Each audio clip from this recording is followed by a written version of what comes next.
We returned back to camp with half the men the raid started with. The other half were barely hanging on by a thread. All the support and auxiliary rushed to the aid of our comrades. The once quiet forward operating base was now ablaze with anxiety and fervor. I stood there in shock. Seeing the broken bodies and minds of all the adventurers who joined on the expedition, I could hardly think. Snap! Snap! Who the hell was left? Could anyone even slow the ancient dragon down? Barca? Leto? No. Not even they could have done it. We have to abandon the mission, this land. We will lose this land to gain a few more days. We have to. It's a state of emergency. Even the Emperor has to acknowledge that fact. Snap. Snap. Fuck me. The Lord should have sent their armies for this. Those selfish bastards. Because of them, everyone.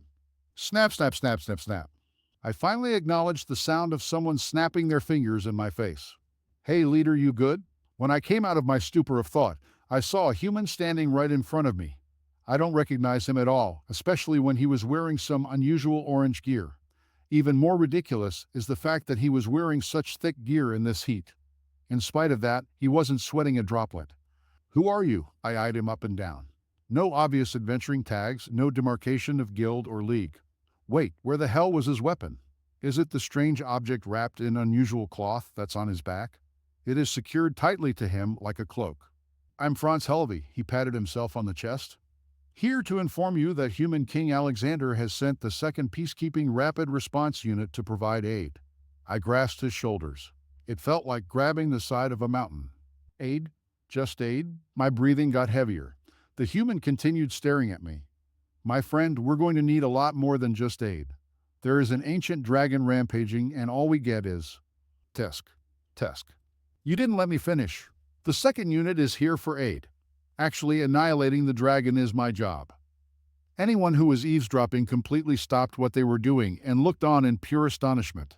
For myself, such a thing was incomprehensible. 200 adventurers couldn't beat that damn thing. 100 are left alive. Now you're telling me one man is going to kill the dragon? This man? One man? I wanted to berate him. Completely shut him down from even attempting. Ultimately prevent him from throwing away his own life in vain. Yet I didn't. My mouth was open, but I couldn't scream. Why? This man, with no weapons in sight, his demeanor was not of a foolish, arrogant man. The air around him was otherworldly, the authority, he was absolute. In spite of his hopeful eyes, something more lived beyond the veil. Franz, I never heard of your name before. Are you someone I'm supposed to know? Also, what class are you anyway? The human pinched his chin and thought about it. That is a loaded question. Personally, I am not a fan of other people actually knowing me. It is unnecessary, and I don't even know how many people actually recognize me if I bothered to check. However, the king himself was desperate, so I answered, and here I am. This man said that so casually, like he was going on a stroll through a picturesque garden, not a dragon hunt. And your class? The human thought about it again, then shook his head. That one is complicated. Arguably, I am a healer of sorts. Other people have said that I am a healer. For me, I'm just Franz.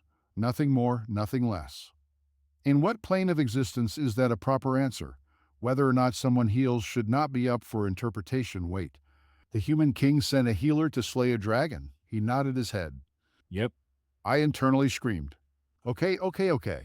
I slowly calmed down, breathed, then continued. All right, Franz, I am going to personally follow you and provide as much support as I could offer. If I see you getting overwhelmed, I will try my hardest to save you. The human grinned at me. I appreciate your generous offer, but have faith in me. However, if you insist, I will not stop you. After my encounter with Franz, I commanded everyone to pull back from the mission. Only Franz and I will march forward towards the dragon. We only departed once everyone packed up and left to meet the human army. On our short journey to the center of Hell Incarnate, I noticed something particularly off about the human. His presence just didn't exist. I knew he was walking with me. I fully acknowledged that he was flesh and blood, but I felt nothing. A complete absence of magic, life force. Absolutely anything that even a walking corpse would have. If anything, whatever the hell he carried on his back had a bigger presence than he did. Yet I didn't question it out loud. If the human king himself sent him, then maybe he had a trick up his sleeve. The closer we approached the epicenter of destruction, the more the weather became distorted. Ashes rained down, black clouds funneled in. It seemed as though the end times had arrived. Through the dying lands, the corpses of civilians and adventurers became indistinguishable from the scorched earth. Where we could see the distance, entire villages and even a city had been reduced to mere shallow remains akin to lost civilizations. Upon the desecrated world, there laid the ancient dragon. Nothing alive or dead remained in its path, only absolute destruction. Everything from the finest siege engines to the most veteran of warriors were dealt the same fate. The bleak luster of its black and gray scales became the backdrop for damnation. My heart pounded, sweat accumulating. My legs quivered, memories of my fallen men flashed through my head. I took a gander at France. His expression had hardened. Instead of a goofy grin and embracing bright eyes, the man embodied the will to fell a dragon. Only at that moment I noticed the beast stirring. He began moving. His head pointed toward us, his eyes gleamed with pure hate. When I saw Franz open his mouth, I heard an unusual buzzing sound. The words that came out of his mouth, I didn't recognize anything. My vision began to warp, head spun around, something whispered to me. He removed the covering over his unknown object. Suddenly, it felt like all the knowledge of the universe washed over me. Everlasting peace, existential dread, unbridled sorrow, and abject obedience. Four clashing emotions nearly destroyed me at the core of my being. I dropped to my knees and I started praying. I didn't recognize the words I uttered. What verse am I speaking in? I will pray. I only knew. I had a primal inclination to do what my mortal being should commit, will do, or die in defiance. There was no choice. At the same time, the dragon gave a roar of pure bestial abandonment. It bellowed a breath of fiery malice straight into the heavens above. His eyes widened, even he feared what had just been revealed. With a single flap of its wings, it took flight, and the sudden wind pressure blasted away a tsunami of dust and ash in all directions. It began to go the other direction. Within my own realm of suffering and bliss, in a moment of mortal recollection, my eyes acknowledged its surroundings. I attempted to comprehend what the human just revealed. In his hands was an abhorrent tool that should not exist, yet I inherently knew what it is. A primordial fragment given form and pulsating, breathing flesh and chattering bone. By its mere presence, I felt all the energy drained from the space around it. Within the span of a few seconds, I went from feeling agonizing heat to the hellish cold. Only by the flutter of the human's cloak did my clouded mind move away from the cursed weapon. Only by witnessing the inscriptions of the cloth was I allowed the authority to think. Only then did I stop praying. He held the weapon in an overhand position. Franz began to swiftly pursue the dragon, the speed of which was otherworldly. The storms of dirt and ash he kicked up matched the power of the thunderous wings of the dragon. I watched in amazement as I witnessed the human's hunt. As he ran, right before he ended up below where the dragon should be, his entire body twisted. All of his muscles and bones were rotated unnaturally past what a human could do, before he launched the weapon perfectly skyward. A sonic boom was committed point blank on top of Franz, and a tidal wave of debris spread away from him. I heard the ancient dragon unleash a blood-curdling roar as it began falling down to the earth below.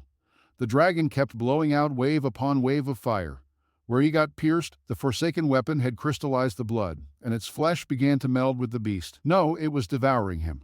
Only then did I notice that the dragon's fall began to slow down. Only because of the ashen air did I realize what was happening. I could visibly see the air refuse to move and freeze where the two were slowly descending until all movement ceased. Any ash that got blown into the general area stopped moving entirely. This thing's mere presence began to turn the weather of this land into its own territory. Everything began to freeze. The grounds began to develop frost. The clouds that signified the end became even more apparent. I took one glance at Franz. The human stared up at his tool consuming the dragon. He demonstrated a truly neutral expression. No fear, no victory. I saw a truly empty vessel of a living being. My legs failed to move, my body refused to take action. All I could do was become an observer as I witnessed the maliciously slow destruction of an ancient dragon be methodically eaten by a fragment of a being that existed before the first thread of our own concept of eternity. When I glanced over at Franz and his cloth, I immediately accepted what it was. I shouldn't be conscious of what it is. It was the only thing my mind could conceive. Its coloration, the fabric, a material that originally existed only in fairy tales and myth. A color only seen in dreams, a threading born in the deepest sleep and forsaken memories. The cloth that only exists now because people believed it was real. The words, the enchantment placed upon the cloth. written in a scripture that continuously changed and morphed. The lettering itself bled from the fabric and lingered in the air. When French shook the cloth, my attention broke away. I had control over my own thoughts now. To preserve myself, I looked to the ground. I had to look to the broken earth, or else I became lost. The strange buzzing and nauseous vibration. Franz was speaking in a tongue I had no right to meet with my ears. Slowly, a droning sound reverberated even the scorched earth I stood on. Vision blurred, my bones felt like they were decaying. I slowly drifted to my knees, then my hands, then my muscles stopped functioning, and I fully embraced the ashen dirt. There I laid, fully accepting of the end, until the purest form of silence reached me. Light had shone upon me, warmth returned to the land. All the nerves of my body had returned to normal. I began lifting myself off the ground when I heard a recognizable sound for once. Snap! Snap! Hey, leader, you good? I stared up at the human, who grinned at me like what just happened didn't occur. His accursed tool was wrapped around in the impossible fabric on his back. I should be afraid or maybe confused. My mind should be in shambles, yet it wasn't. He presented a hand to me, and I accepted. Once I was on my own 2 feet, the sky was fully open to me. Clear skies, no sign of the dragon. Even among the hellish landscape that spread as far as the horizon, it felt like the land made peace with itself. Marveling at the calm damnation around me, I faced my back to Franz and took a few steps in the opposite direction. Franz, I have a personal question for you. Yeah, sure, ask away. Who are you? Franz HFY. I lowered my head down and snickered. I understand. Franz, as a representative of the Adventurers Guild, I would like to thank you for saving us. All of us. No amount of reward or appreciation would ever match your contributions to this raid. No problem. You take care of yourself, leader. I began to turn around. My name's not gone. Franz had disappeared from sight, like reality itself made him vanish. Where he stood, it was obvious a being had been standing there. The prints were quickly washed away by wind and ash. When I returned to my camp, I gave news of the dragon's defeat. The human army and the adventurers all cheered as one. When I told the commanding officer that Franz had killed the dragon, he looked at me with bewilderment. He didn't know who Franz was. The longer my memory of this day existed, the more it faded. Even when I attempted to record what had happened, the ink would rise from the paper and end up on the desk. Or maybe the verse I wrote got transformed into an incomprehensible scripture. Once I had sworn it was in legible writing, and when someone else read it, the parchment was blank. With the days that go by, I eventually made an audience with human King Alexander. For accomplishments and my duties in my line of work, he was personally offering the awards. My first question to him was, "My liege, do you know of a man named Franz HFY?" The old man looked at me funny, before giving a cheerful laughter. "Ah yes, of course I do. Got interested in human fairy tales, I see." I almost broke my composure, but remained in place. A fairy tale?" The king nodded. Yes, yes. Franz HFY, the life mender. Popular among the kids, and even some literature circles here and there. Been a classic for centuries, if you can read. My apologies, sire, but do you know any man actually named Franz HFY? The king rubbed his magnificent beard. Maybe, I am uncertain. HFY is a rare last name, and chances are, those people might name their child after a classical character. Would certainly not be the first time I have seen someone with a name based off of those circumstances. I see. Thank you. After I received my awards, I went on my own path. I visited the nearest bookstore, purchased a copy of the fairy tale Franz was apparently part of, then headed to the nearest inn. I intended to rent a room for privacy. That was my intention. Snap, snap. What the fuck? Hey, leader, long time no see.